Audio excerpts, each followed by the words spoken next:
의지했던 모든 것 변해가고 억울한 마음은 커져가네. 부끄럼 없이 살고 싶은 맘 주님 아시네. 모든 일을 선으로 이겨내고 죄의 유혹을 따르지 않네. 나를 구원하신 영원한 그 사랑 크신 그네 날 붙드시네. 오늘 요한복음 8장 1절부터 11절까지 말씀 같이 보았습니다. 요한복음 8장 1절부터 11절까지 말씀, 음행 중에 잡혀온 여자, 그러니까 현장에서 잡혔다는 얘기고요. 간음한 여자는 죽이는데 어떻게 죽이냐 봤더니 5절에 보니까 모세는 율법에 이러한 여자를 돌로 치라 명하였거니와 이렇게 되어 있습니다. 돌로 치라. 왜 돌로 치라 그러냐면 만지면 안 되니까. 간음한 여자를 만지면 자기도 간음한 자가 되니까. 그래서 멀리 서서 이렇게 돌로 치는 거죠. 그러면은 돌로 쳐서 죽인 사람이 있어요. 사도행전에 사울이, 그죠? 사울과 그 사람들이 돌로 쳐서 죽인 사람이 누구죠? 스데반입니다. 스데반이라는 사람을 돌로 쳐 죽였어요. 그러면 왜 돌로 쳐 죽인 거예요? 간음했다는 거죠. 그러니까 이게 무슨 말이냐? 그러니까 간음이라고 하는 거를 이 사람들은 어떻게 생각을 했냐면 율법을 지키지 않는 거, 그러니까 십계명을 어긴 거, 그런 이제 간음이다 이렇게 얘기할 수 있거든요. 그러니까 하나님 말씀을, 율법을, 십계명을 지키지 않는 거를 간음이다 이렇게 볼 수 있어요. 그러니까 이 사람들의 입장에서는 구약의 그 사람들 입장에서는 십계명을 지키지 않는 게 간음인데, 그러면 십계명을 어떻게 봐야 되느냐 그런 말이에요. 우리는 그러면 십계명을 다 지키고 있는가 이런 거죠. 그러니까 우리가 생각할 때 십계명을 우리가 다 지켜서 천국 갈 것 같아요? 아니면 안 지켜도 천국 갈 것 같아요?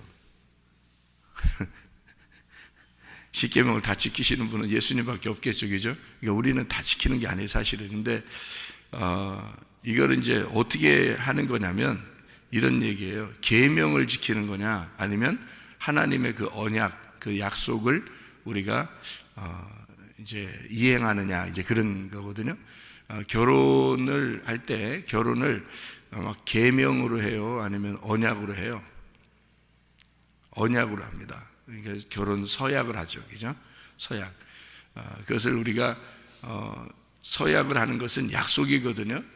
그러니까 성경에서도 십계명을 약속으로 하나님이 우리에게 주신 거예요. 약속으로 줬다는 얘기는 자기가 책임을 지겠다는 얘기입니다. 약속이라는 얘기는요. 그러니까 결혼 서약도 마찬가지예요. 그러니까 책임을 지겠습니다. 내가 약속합니다. 이런 얘기거든요. 그러니까 내가 맹세하고 내가 약속하고 내가 지키겠습니다. 이런 얘기예요. 그러니까 상대방이 억압을 해서 안 지키면 죽일 거야 이런 의미가 아니고, 내가 약속하고 내가 지키려고 하겠습니다. 내가 약속하고 내가 맹세하고 내가 지키겠습니다 하는 게 이제 서약이거든요. 언약. 그러면 십계명을 하나님이 우리에게 주실 때는 계명으로 주신 게 아니고 언약으로 주신 거란 말이에요. 그러니까 언약으로 주셨다는 말은 누가 약속을 한다는 얘기예요? 하나님이 약속한다는 얘기예요.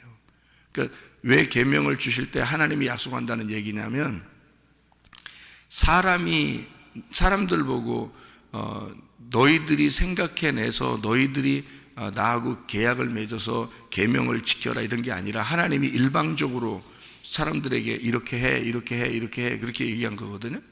이렇게 해라, 저렇게 해라, 이렇게 얘기한 건데, 그럼 그 일방적으로 얘기할 때 하나님이 이스라엘 백성들을 애굽에서 끌어내니까 끌어내서 보니까 마음에 안 들어. 잘못 끌어낸 것 같아.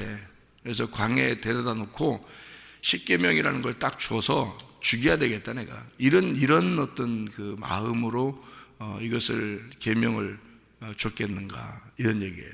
그러니까 물론 그 계명을 이렇게 딱 주고서 이거 봐, 니네 못 지키지? 니네 죽는 거야. 어차피 니네들은 죽음이야. 그래서 내가 이제 살려줄 거야. 이제 이런 의미도 될 수 있겠죠. 그래서 십계명이라고 하는 게 2번을 줍니다. 여러분 성경 아세요? 십계명을 2번을 주는 거 아시죠? 출애굽기 20장에 십계명을 줘요. 그리고 32장에 출애굽기예요. 20장에 십계명을 주고요. 32장에 가보면 금송아지 섬기는 게 알죠. 이제 금송아지 섬기는 거. 그래서 그때 준 그러니까 요 십계명이라고 하는 거를 그 돌판에 쓴 거 있잖아요. 금송아지 때 다 부셔버려요.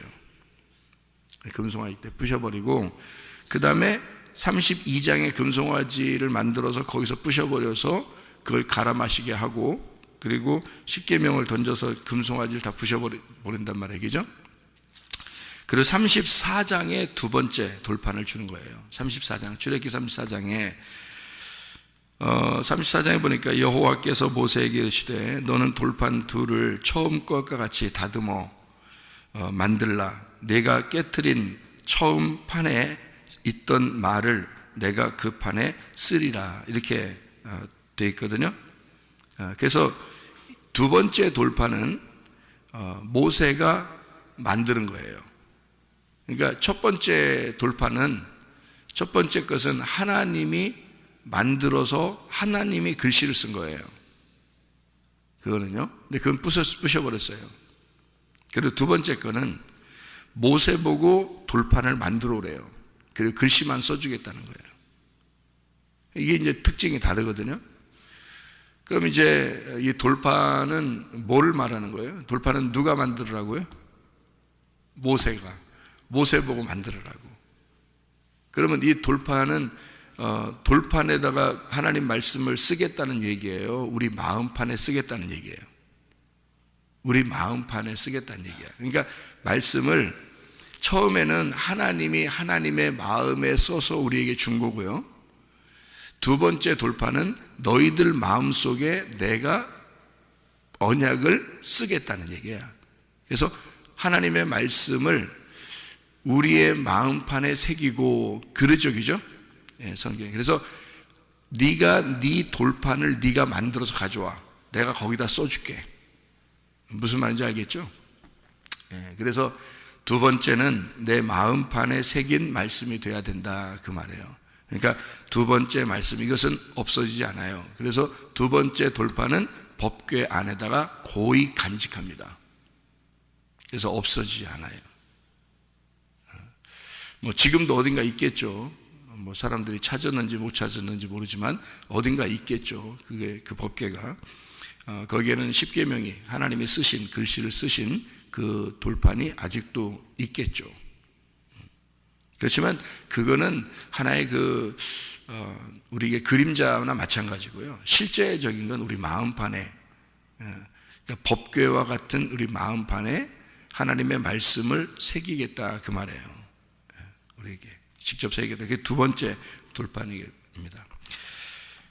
이렇게 이제 2개의 돌판을 이야기하는 것처럼 요한복음 8장에도 2번을 글씨를 쓰는 거예요. 2번을. 그러니까 첫 번째 예수님이 글씨를 한번 쓰고요. 그리고 2번째 다시 글씨를 쓰잖아요. 그죠? 그러면 첫 번째 글씨는 뭐를 의미하겠어요? 율법을 의미하는 거예요. 그래서 사람들에게 율법을 먼저 쓰고 그 다음에 너희들 죄 없는 자가 한번 죽여봐라 이렇게 얘기한 거예요. 그죠? 그리고 다시 2번째 글씨를 쓰는 겁니다. 그러니까 2번째 글씨를 쓰고서 다 이제 갔단 말이에요. 다 도망갔어요. 그러니까 양심의 가책을 느껴서 다 갔고 여자만 남았더라 이렇게 되어 있습니다. 거기서 도망가지 말았어야 되는데 사람들도 나도 잘못했습니다, 용서해 주세요 이래야 되는데 이 사람들이 다 도망갔어요. 그리고 여자만 남았어요. 여자는 자기가 죄인인 것을 깨달은 사람이고, 도망간 사람들은 자기가 죄라는 걸 깨달았지만 양심의 가책을 느꼈지만 그러나 회개하지 않은 사람들을 얘기하는 거죠. 여러분 교회 다녀도 똑같아요. 자기가 가늠한 여자입니다 라고 예수님을 떠나지 않는 사람이 있어요. 그런데 그 말씀을, 가늠한 여자가 아니고 양심의 가책은 오지만, 설교 말씀을 들을 때에 양심의 가책은 오지만 여전히 그냥 가버리는 사람들이 있다고요. 이 여자는 예수님 그 가운데, 예수님의 그 가운데에 같이 있으면서 그 가운데에 있는 여자, 그러니까 예수님이 그 가운데 있는 그 여자를 구원하시는 거예요. 가운데 있었다, 메소스라고 그래요. 완전 한가운데, 그 중앙에 라는 말이고요. 그게 이렇게 위로 이렇게 산으로 이렇게 보면은, 산으로 이렇게 보면요, 위에서 이렇게 쳐다보면은 완전 가운데, 그것이 꼭대기죠. 그러니까 원으로 보면 이렇게 관역으로 보잖아요. 관역으로 이렇게 보면, 원으로 보면은 둘레가 있고 그 다음에 가운데 둘레가 있고 더 완전히 중앙 있잖아요. 거기 관역. 그러니까 하나님의 그 관역에 들어간 거, 하나님의 관역에 들어간 그 사람, 이게 이제 이 가늠한 여자가 된 건데요. 하나님의 관역에 들어갔다면은, 하나님의 관역에 들어가면 죄가 없는 거고요. 하나님의 관역에서 벗어난 거를 죄라 그런다 말했죠. 이게 하말티아라 그랬죠, 그죠? 하말티노, 이게 그 관역에서 벗어났다 이런 뜻이거든요. 근데 그 관역에 들어갔다 그 말은 죄가 없어졌다는 말이에요. 그러니까 이 가늠한 여자가 지금 가운데 딱 들어온 겁니다. 하나님의 지성소에 딱 들어오게 된 거예요. 그러니까 예수님이 하나님의 지성소니까 그 지성소에 딱 들어왔다는 얘기고, 말씀의 그 중앙에 왔다는 얘기고, 관역의 완전 가운데 들어왔다는 얘기예요. 그러니까 죄가 없어졌다 그 말이에요, 이 여자가. 그래서 이제 여자한테 뭐라고 그러냐면, 나도 너를 정죄하지 않는다, 죄 없다, 하나님의 관역 안에 네가 들어왔으니까, 하나님의 말씀을 네가 깨닫게 되었으니 여기서 네가 벗어나질 않으려고 하니, 그래서 나도 너를 정죄하지 않고 다시는 죄를 범하지 마라 이렇게 얘기하죠. 우리에게 주님이 요구하시는 것이 바로 그거죠. 다시는 죄를 범하지 마라. 이것을 원하겠죠. 주님께서 우리에게 바라시는 것은요. 근데 계속 죄를 지면 어떻게 돼요? 계속 가늠하는 짓을 하고 그러면 또다시 예수를 십자가 못 박아 죽이는 거예요, 란 말이에요. 이게 십계명이라고 하는 게, 십계명은 누가 지키는 거냐면 예수님이 다 지키는 거예요. 십계명을 우리가 지키는 게 아니고 예수가 지키는 거예요. 하나님의 아들이 와서 다 지키는 거예요. 우리가 지키는 게 아니고. 그래서 그거를 언약이라 그러는 거예요. 하나님의 언약, 자기가 일방적으로 약속하고 자기가 지키겠다고 하는 그런 언약이거든요. 그게 십계명입니다. 그러니까 안식일도 지켜라 그래요. 안식일도 지켜라. 왜 그걸 안식일을 꼭 막 지켜야 돼, 막 계명으로 막 지켜야 되는 거냐고 하면 그런 게 아니고, 안식하라는 얘기예요. 너희들 안식해야 된다. 근데 그 안식을 누가 와야지만이 안식을 하게 되냐면 예수님이 와야지만이 안식을 하는 거예요. 어떻게 할 때 안식이 오는 거예요? 구원을 해야, 예수님이 십자가 못 박혀 죽으셔서 구원을 해야 안식을 하는 거거든요. 그러면 그 안식은 반드시 7일이 돼야 안식이 돼야 되는 거죠. 그 7일이 안식이라는 것을 언제 정해놨어요?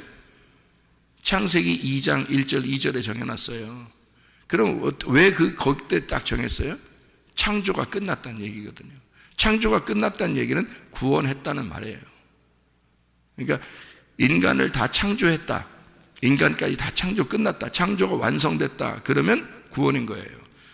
그러면 이제 구원했는데 창세기 2장에 구원했어요. 창세기 2장에 창조가 완성이 돼서 안식하고 구원했단 말이에요.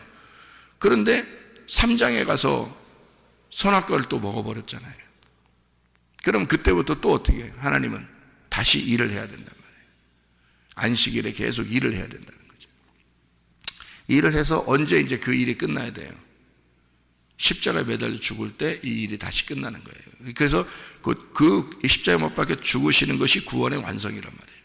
그러니까 이게 창조의 완성이고 그것이 안식이 이루어지는 안식이 끝났다는 얘기거든요. 이제 이게 그 창조가 끝나서 안식하게 된다는, 그래서 다 이루었다 그런 거예요. 그래서 창조가 끝났다, 구원이 다 이루어졌다, 이제는 너희들 안식해야 된다, 이제 이런 얘기거든요. 그러니까 주님과 우리가 함께 안식해야 된다는 그런 내용이 있잖아요. 이게 안식이라는 게 1계명부터 10계명까지 모두 다 사실은 우리가 지켜야 될 게 아니라 하나님이 지키게 해주셔야 지키는 거예요. 그러니까 우리가 열심히 지키는 게 아니에요. 그거는 하나님이 우리에게 오시면 우리가 지켜질 수 있는 거라고요. 그럼 누가 오면 되냐면 예수가 내 안에 오시면 그 지키시는 예수, 그 언약을 창설하신 그 예수가 내게 오면은 그게 가능한 거란 말이죠. 그러면 쉽죠. 그러면 가늠한 여자가 예수 만나면 다시는 죄를 범하지 않을 수가 있다는 얘기예요. 예수를 만나면. 그러니까 이 여자한테 죄를 다시는 범하지 마라 그랬고, 이 여자는 그거를 계명으로 지키려고 노력하는 게 아니라 예수를 만났고 예수와 결혼하면 가능한 것이란 말이죠. 그러니까 우리가 십계명을 지키려고 노력해서가 아니고, 그래서 구원받으려고 하는 게 아니고, 그러니까 안식일도 막 지키려고 노력하고 그런 게 아니에요. 그럴 필요가 없어요. 왜냐면 끝났으니까. 예수님이 십자가 못 박혀 돌아가시면서 이걸 다 완성했거든요. 그걸 계명으로 또 막 지키려고 하는 그런 예수의 그 죽음을 헛되게 만드는 것입니다. 그래서 그 바울이 뭐라 하면 너희가 절기와 월삭과 뭐 안식일과 뭐 이런 것들을 다 너희가 지킨다 그러면 초등학문에 다시 돌아가는 것이고, 너희가 예수의 피를 헛되게 만드는 것이다, 이렇게 말하잖아요. 왜냐하면 예수의 피가 십자가에서 다 끝냈거든요. 다 모든 것을 다 완성해버렸어요. 우리는 예수님 안에서 그냥 지켜지는 거예요.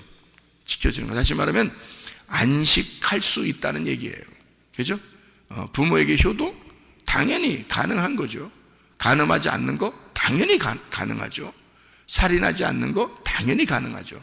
미워하지도 않게 될 거요. 왜? 예수님이 들어왔으니까. 다른 또 음행한 그런 생각도 잘 안 들 거요. 왜? 예수가 들어왔으니까. 그러니까 사람들은 간음하지 않으면 됐고 살인하지 않으면 되는 거고 도둑질 안 하면 되는 거예요. 그죠? 안식일도 지키면 되는 거고요. 그런데 우리는 예수가 들어왔으니까 미워하는 것조차도 안 하게 되죠. 욕심도 안 나게 되죠. 예. 음행한 생각도 잘 안 나게 되죠. 이렇게 된단 말이에요. 그건 자동적으로 된다는 거예요. 어떻게? 예수가 들어오면, 그 법을 창설하신 예수가 우리 안에 들어오면 그냥 자동적으로 되는 거지. 그러니까 이런 십계명은 우리가 지키려고 노력해서 구원받으려고 하는 게 아니고, 예수가 우리 안에 들어와서 은혜이신 예수가 우리 안에 들어오기만 하면, 내가 그 가운데만 있게 되면, 내가 그 가운데 있기만 하면 이것은 지켜지는 것이다. 오히려 마음 안에서도 지켜지는 것이다.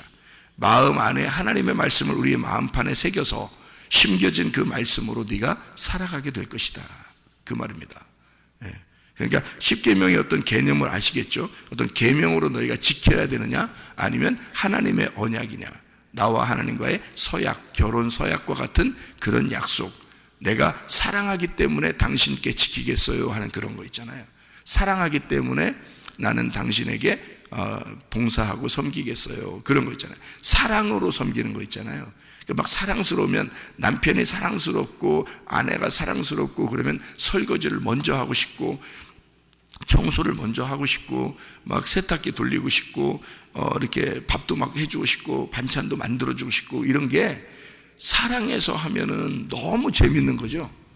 그런데 억지로 규칙을 정해놓고 이거 안 하면 큰일 나, 막 의도 터져, 막 이래놓고 하라고 그러면 막 밥 안 하고 좀 늦게 일어나면 막 불안해가지고 어떻게 살아요? 막 불안해지고, 청소도 안 해놓고 있으면 막 남편이 막 나갔다 들어왔을 때 막 불안해겠죠. 막 어떻게 해야 되는데, 청소했어야 되는데, 막 설거지 해놨어야 되는데, 막 이러면요, 그러면 이거는 사랑이 아니죠. 사랑에 의해서 내가 한 게 아니라 계명으로 지키려고 했다는 거죠. 하나님의 말씀이 그런 겁니다. 하나님의 말씀을 우리가 지킴으로써 천국 가려고 한다면 이것은 두려운 말씀이 되는 거예요. 그런데 이 말씀이 결혼 서약과 같이 정말 사랑으로 내가 당신을 사랑하겠어요 라고 약속했기 때문에, 그리고 사랑하기 때문에 지키는 거라면 행복이죠. 밥을 할 때도 콧노래가 나오죠. 설거지 할 때도 콧노래가 나오죠. 청소할 때도 콧노래가 나오죠. 사랑하는 사람을 위해서 내가 하는 거니까. 안 하는 게 아닙니다. 예배 안 드리는 게 아니에요. 하나님 앞에 감사 안 하는 게 아닙니다. 하나님 앞에 충성 안 하는 게 아니에요. 내 몸과 마음을 다 들여서 충성하는데 즐겁단 말이죠. 우리의 시간을 다 주님을 위해서 사는데, 일주일 동안 다 주님만 생각하며 사는데 너무 행복하다는 거죠. 왜냐하면 사랑하기 때문에 그렇습니다. 그 사랑이 우리 안에 들어왔느냐, 다시 말하면 은혜를 진짜 받으면요 사랑하게 되어 있습니다. 그렇겠죠? 이 가늠한 여자가 예수를 진짜 은혜를 받았어요. 예수에게 은혜를 받으면 그 가운데에서 떠나고 싶겠냐고요. 이 여자가 예수에게서 떠나고 싶지가 않다고요. 완전 결혼한 사람이 된다고요. 그러면요 이 여자는 다시는 떠나지 않는 사람이 되죠. 주님의 은혜로 살게 되니까 당연히 이거는 다시는 죄를 범치 마라. 그러면 이 여자가 짓고 싶겠냐고요. 안 짓고 싶다고. 내가 너를 사랑하기 때문에 너 죄 지면 다시 죄 짓고 그러면 또 끌려와. 이제 율법으로 보면 다시 정죄하게 돼 너를. 그런데 나는 너를 용서했어. 은혜를 주었어. 네가 죄 짓고 싶겠냐? 다시 죄 짓지 마. 내가 은혜를 베풀었으니까 죄 짓지 마. 그 여자도 그게 바라는 거예요. 내가 당신을 사랑하니, 당신에게 은혜를 받았으니 나는 다시 죄 범하지 않고 살려고 합니다.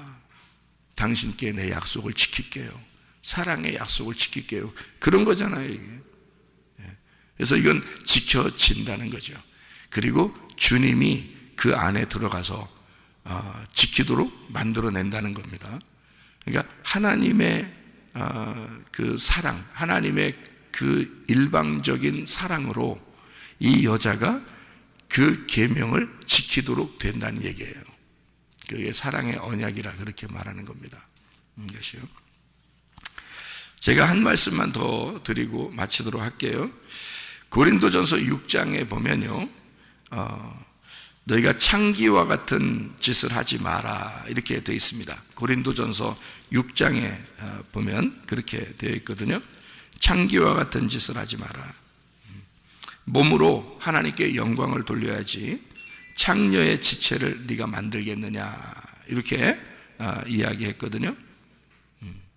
창녀가 뭐예요? 성경에서 말하는 창녀, 교회를 다니면서 내 몸을 예수님을 빼버린 다른 행동을 하게 되면 그걸 창녀라 그럽니다. 그러니까 하나님을 빼버린 내가 창녀의 몸으로 내 스스로를 만들어져 음란, 간음, 음행 이런 것들이 다 뭐냐면 하나님보다 나를 더 중시하는 거거든요. 그게 이제 음란입니다. 다시 말하면 이 세상에서 진짜 남편이 있고 가짜 남편이 있어요. 진짜 남편은 하나님이고 가짜 남편이 나입니다. 자기에게 가짜 남편이 자기예요. 그렇죠? 그러면 우리는 내가 가짜 남편을 위해서 내가 열심히 살아가게 되면 그걸 뭐라 그래? 성경에서는 창녀라 그렇게 말해요. 그러면 창기의 몸으로 너를 만들겠느냐? 네 몸을? 그런 거죠.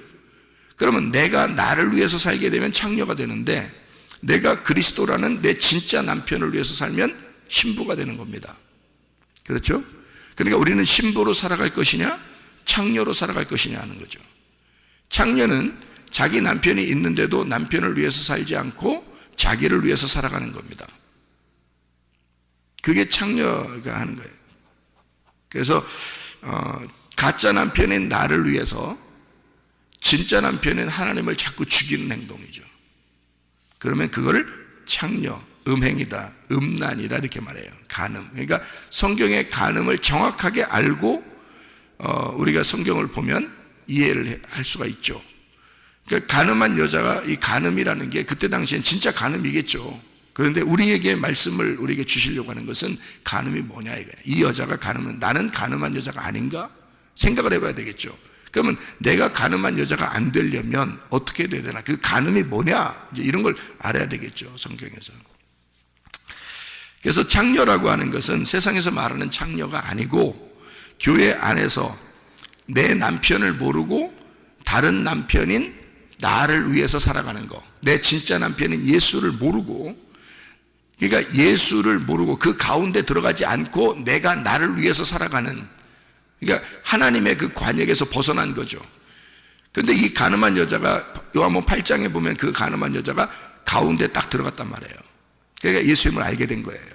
예수님이 나의 남편이라는 사실을 알게 된 거란 말이에요. 그러니까 그 여자가 죄 정함을 받지 않고 용서를 받게 된 거란 말이죠.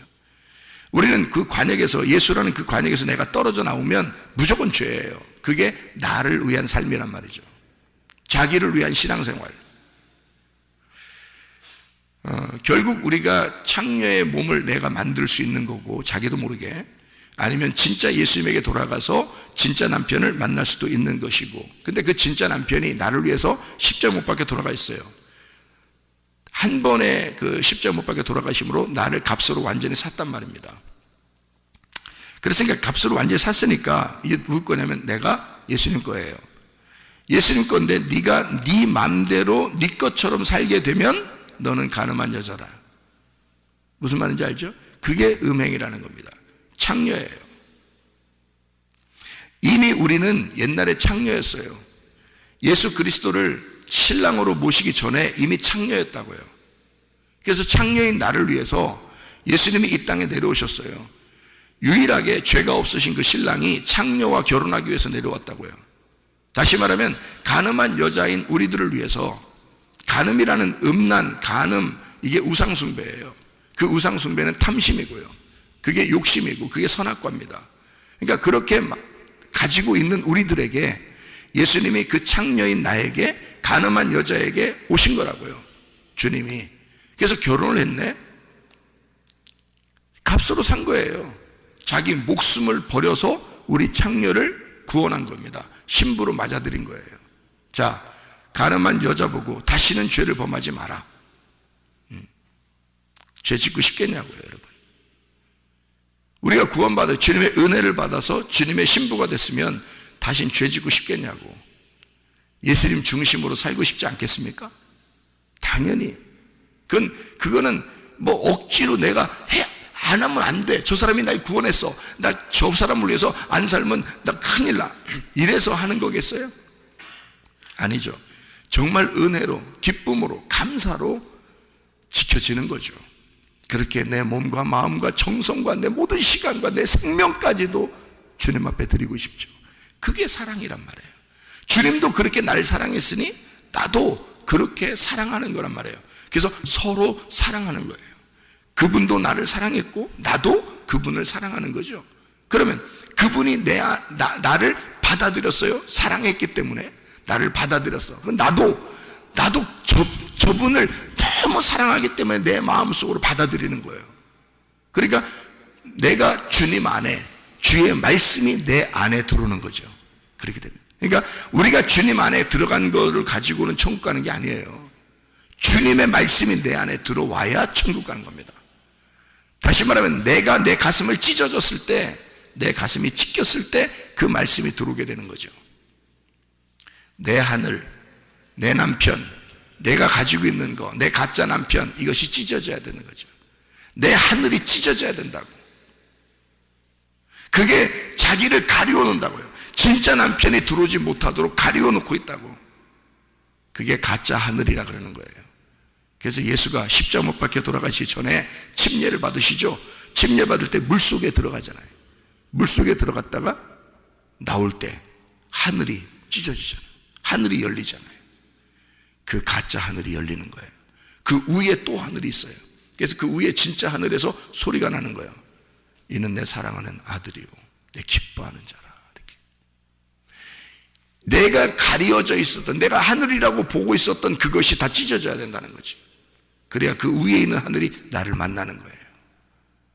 여러분에게 하늘이 뭡니까? 자식이죠, 돈이죠, 남편이죠, 아내죠, 고집이죠, 자존심이죠, 자기 성격이죠. 이게 다 자기가 하나님과 내가 만나지 못하도록 가짜 하늘로 가리워놓고 있다는 거죠. 이거 찢어져야 됩니다. 그래야 진짜 하늘이 내 마음속으로 들어오는 거예요. 진짜 남편이 내 마음속으로 들어오면 신부가 되는 거예요. 주님께서 우리를 그렇게 창녀인 나를 받아들였는데, 그래서 신랑이 혼자 사는 게 거룩해요. 근데 창녀인 나를 위해서 일부러 오신 거라고, 결혼을 해준 거라고요. 그래서 고린도전서 7장에 1절 2절에 보면 너희가 쓴 문제에 대하여 남자가 여자를 가까이 아니함이 좋으나 음행을 피하기 위하여 남자마다 자기 아내를 두고 여자마다 자기 남편을 두라 그랬습니다. 자, 우리가 예수 안 만났으면요, 예수는 남자니까 거룩합니다. 그분은 혼자 사는 게 거룩해요. 근데 그분이 나를 만나고 내가 그분을 만나야 음행을 피하는 거란 말이에요. 무슨 말인지 알겠어요? 나 같은 창녀는 예수 못 만나면 음행을 피할 수가 없어요. 창녀니까. 근데 그분이 나를 신부로 맞아들이니 내가 음행을 피할 수가 있게 되었다. 간음하지 않게 되었다. 우리는 예수 못 만나면요, 간음할 수밖에 없는 창녀들이라고요. 그런 창녀들을 위해서 주님이 오셨다고요. 신부로 맞아들였다고 우리를. 더 이상 이제 우리는 그 가운데서 벗어나지 않길 원하는 사람들은 그 예수를 내 가슴에 품는다고요. 나를 찢고 내 가슴에 예수를 품는다고. 그러면 하나가 되는 거예요. 그 사람들이 천국 간다는 얘기지. 창녀인 모든 인간들이 모두 다 창녀인데 그 창녀들을 위해서 주님이 오셨어요. 십자가 못 박혀 돌아가셨어. 어떤 사람만 위해서 돌아가신 게 아니에요. 전체를 위해서 다 돌아가서 주님이 십자가 못 박혀 돌아가시면 우리를 다 창녀들 다 가슴에 품었다고. 자기가 그런다고 천국 갑니까? 아니에요. 더 이상 죄를 짓지 않는, 더 이상 창녀짓을 하기 싫어하는, 더 이상 음란하거나 간음하거나 창녀짓을 하지 않고 우상 숭배하지 않고 탐욕을 부리지 않는 자기의 남편이 다 찢어진 진짜 남편만을 위해서 살아가는 그 사람이 될 때, 내 가슴을 찢고 예수 진짜 남편을 내 가슴에 모실 때, 그 사람만 예수와 하나 된 가운데 있는 자가 돼서 천국에 올라간다 그 말입니다. 그러니까 예수님이 십자가 못 박혀 돌아가신 것은 우리를 위한 거죠. 우리를 신부로 맞아들이기 위해서 용서하신 것입니다. 다 용서하신 거예요. 근데 우리는 그 창녀의 근성이 남아있다고요. 그 창녀의 근성이 남아있어서 가짜 남편인 나를 위해서, 자기를 구축해 나가기 위해서, 자기를 세우기 위해서, 바벨탑을 세우기 위해서 여전히 우리는 살아간다고. 그런데 진짜 주님의 사랑을 깨닫게 되면요, 주님의 은혜를 깨닫게 되면 주님을 가슴에 품죠. 그리고 그 말씀이 내 안에 들어오게 하고 싶죠. 그리고 더 이상 창녀짓을 하고 싶지 않아요. 더 이상 간음하고 싶지가 않은 거예요. 주님 안에서만, 그 말씀 안에서만 살고 싶고, 그 말씀을 지키고 사는 것이 행복이고, 그 사랑의 언약을 지키는 것이 기쁨인 것을 깨닫고 살아간다 그 말입니다. 여러분, 우리가 주님 안에서 오늘도 승리하시기를 바랍니다. 기도하겠습니다.